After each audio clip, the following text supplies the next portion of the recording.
Guys अभी तक हम अपने सी प्लस प्लस के इस कोर्स में काफ़ी सारी चीज़ें देख चुके हैं। जैसे हमने अपनी लास्ट वीडियो में बात की थी कि हम एरेज़ को किस तरह से अपनी क्लासेस में यूज़ करते हैं। तो अगर आपने अभी तक इस प्लेलिस्ट को एक्सेस नहीं किया तो स्टार पे क्लिक करके इसको बुकमार्क करके सेव कर लें, ताकि आपको सारी वीडियोस एक ही जगह पे मिल जाए। तो गाइस आज हमने बात करनी है कि हम स्टैटिक वेरिएबल्स को किस तरह से बनाते हैं अपनी क्लासेस में, और हम इनको क्यों यूज़ करते हैं, और हम इनको किस मकसद के लिए यूज़ करते हैं। ठीक है, तो आज हम इसके बारे में बात करेंगे। तो इस चीज़ को समझने के लिए हम एक प्रोग्राम के थ्रू इसको समझेंगे, फिर आपको अच्छे तरीके से हर चीज़ की समझ आ जाएगी कि हम इसको क्यों बनाते हैं। अच्छा, तो पहले ना मैं आपको थोड़ा सा स्ट्रक्चर बता देता हूँ हमारे प्रोग्राम का क्या स्ट्रक्चर होगा। ये इस तरह से काम करेगा। पहले हम एक क्लास बनाएंगे, उस क्लास के अंदर हम दो फंक्शन बनाएंगे। पहला फंक्शन क्या करेगा, पहला फंक्शन हमसे आईडी मांगेगा, और दूसरा फंक्शन क्या करेगा, दूसरा फंक्शन हमें ये बताएगा कि जो हमारे यूज़र की आईडी है वो ये है, और इसके बाद ये हमें बताएगा कि आपके पास इतने जो यूज़र हैं वो रजिस्टर हो चुके हैं। ठीक है गाइस, तो अभी मैं आपको बताता हूँ कि जिस वक्त हम, जैसे मैंने यहाँ पे एक वेरिएबल डिक्लेयर किया है ना, एक ये वाला वेरिएबल है और एक ये वाला वेरिएबल है। जब हम इस तरह के वेरिएबल को डिक्लेयर करते हैं ना, तो जैसे ही कोई हम एक ऑब्जेक्ट क्रिएट करते हैं तो उस ऑब्जेक्ट के लिए वो वेरिएबल को एक अलग से मेमोरी अलॉट होती है। ठीक है, तो अगर हम चाहते हैं कि हम कुछ इस तरह का काम करें कि वो वेरिएबल, ऐसा वेरिएबल क्रिएट हो जिसकी जो मेमोरी है वो सब ऑब्जेक्ट्स के साथ शेयर हो, तो हम उस काम के लिए स्टैटिक वेरिएबल को यूज़ करते हैं। इसको मैं एक प्रोग्राम के थ्रू आपको समझाता हूँ, फिर आपको अच्छे तरीके से इस कंसेप्ट की समझ आ जाएगी। ठीक है, तो हम देखते हैं। सबसे पहले मैंने क्या किया, सबसे पहले मैंने एक क्लास बनाई। क्लास का नाम मैंने क्या रखा, मैंने क्लास का नाम रखा यूज़र। उसके बाद मैंने पहला वेरिएबल बनाया जिसका नाम था यूआईडी, और दूसरा मेरा इंटीजर वेरिएबल था जो क्या था, काउंट था। ठीक है, उसके बाद मैंने क्या किया, मैंने पहला फंक्शन बनाया। हमारे फंक्शन की रिटर्न टाइप वॉइड है, मतलब ना कोई चीज़ लेता है ना कोई चीज़ देता है। इसी तरह जो हमारा वॉइड फंक्शन है वो भी ये जो वॉइड मैंने इसलिए लिखा है क्योंकि ये हमारा जो है फंक्शन कोई भी वैल्यू आगे जाके नहीं लेगा, ना ही कोई वैल्यू को रिटर्न करेगा।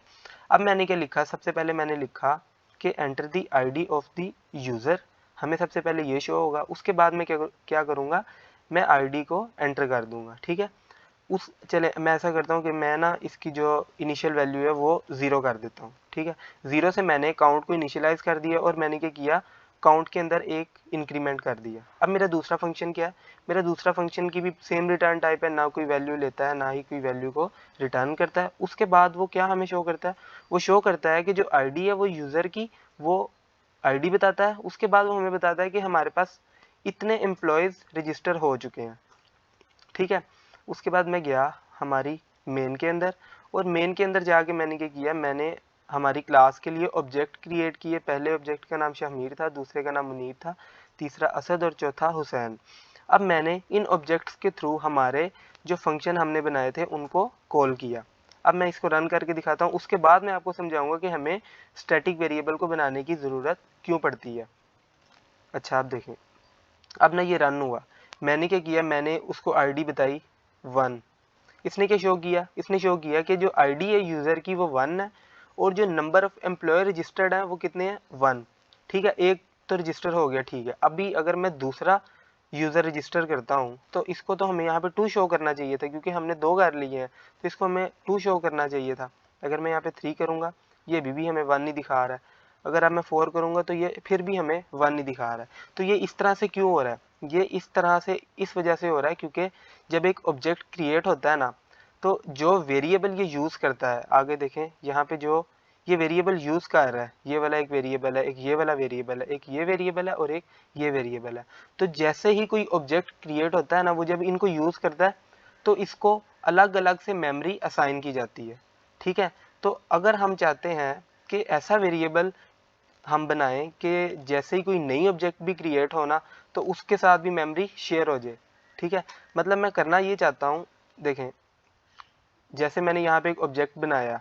ठीक है, तो ये जो वेरिएबल था इंटीजर यूआईडी और इंटीजर काउंट, एक मेमोरी ये वाली बन गई किस ऑब्जेक्ट के लिए, शहमीर के लिए।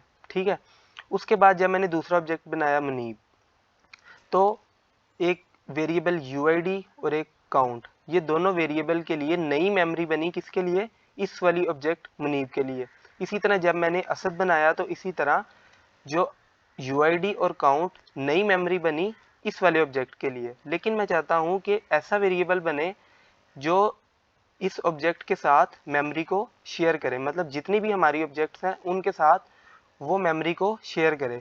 तो उस काम के लिए हमें बनाना पड़ता है एक स्टैटिक वेरिएबल। अब स्टैटिक वेरिएबल हम किस तरह से बनाते हैं, उसको हम बनाने के लिए हम शुरू में लिख देते हैं, एक तो हम लिख देते हैं स्टैटिक, ठीक है। और उसके बाद हमें क्या करना पड़ता है, हमें उसको हमारी क्लास से बाहर भी डिक्लेयर करना पड़ता है, ठीक है। ये तो थी हमारी पूरी क्लास, यहाँ से लेके यहाँ तक है हमारी क्लास। तो हमें इस वेरिएबल को क्लास के बाहर भी डिक्लेयर करना पड़ेगा। देखें जहाँ पे मैंने लिखा इंटीजर यूज़र, ये मेरी क्लास का नाम था। उसके बाद मैंने क्या किया, मैंने हमारा जो वेरिएबल था उसका क्या नाम था, काउंट था। और अभी मैंने इसको फ़िलहाल के लिए यहाँ से रिमूव कर देता हूँ। तो मैंने क्या किया, मैंने एक वेरिएबल बनाया काउंट, और मैंने क्या बता दिया उसको, मैंने बता दिया कि ये जो काउंट वेरिएबल है ना, ये हमारी यूज़र क्लास के साथ लिंक्ड है, ठीक है।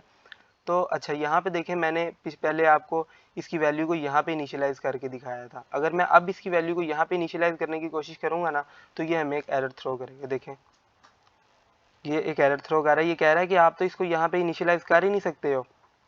तो अगर हम इसको यहाँ से रिमूव कर दें और उसके बाद अब मैं आपको इसको रन करके दिखाऊं, तो भी आप देखेंगे कि ये नॉर्मल तरीके से चलेगा। अब देखिए यहाँ पे क्या हुआ, मैंने 1 एंटर किया, तो अब देखें रजिस्टर्ड नंबर कितना आ रहा है, 1 आ रहा है। अभी अगर मैं 2 एंटर करूँगा तो इसको 2 शो करना चाहिए, देखें 2 शो कर रहा है। अगर मैं 3 एंटर करता हूँ, मतलब कि हमारे पास 3 यूज़र रजिस्टर हो चुके हैं। तो गाइस अब यहाँ पे हो क्या रहा है, यहाँ पे ये हो रहा है कि ये जो हमारा वेरिएबल था ना, ये वाला काउंट वेरिएबल, इसकी मेमोरी शेयर हो रही है सब ऑब्जेक्ट्स के साथ। वो आपने देख लिया किस तरह से हो रही है, कि जैसे ही एक ऑब्जेक्ट क्रिएट होता है इसके अंदर इंक्रीमेंट हो जाता है। मतलब ये वाला जो वेरिएबल है ये उन सब ऑब्जेक्ट्स के लिए काम कर रहा है जो कि नीचे मेन के अंदर क्रिएट हो रहे हैं, ठीक है। तो इस तरह से हम बनाते हैं स्टैटिक वेरिएबल और इस काम के लिए यूज़ करते हैं। और अगर अब हम चाहते हैं कि हम इस वेरिएबल को अपनी मर्ज़ी से इनिशियलाइज़ कर लें, तो वो भी हम कर सकते हैं, लेकिन उसके लिए हमें हमारी क्लास के जो बाहर हमने डिक्लेयर किया है ना, जहाँ पे बताया हमारा कि ये जो काउंट वेरिएबल है ये हमारी क्लास के साथ लिंक है, हमें इसको वहाँ पे इनिशियलाइज़ करना पड़ेगा। तो अगर मैं इसको 100 से इनिशियलाइज़ करता हूँ, तो अब आप देखें कि ये पहली वैल्यू क्या शो करेगा, 101, दूसरी वैल्यू 102, तीसरी वैल्यू 103, चौथी वैल्यू 104। तो गाइज़ ये थी बात हमारी स्टैटिक वेरिएबल के बारे में। तो अगली वीडियो में हम बात करेंगे स्टैटिक फंक्शन के बारे में। तो होप सो गाइज़ आपको इस कंसेप्ट की समझ आ गई है।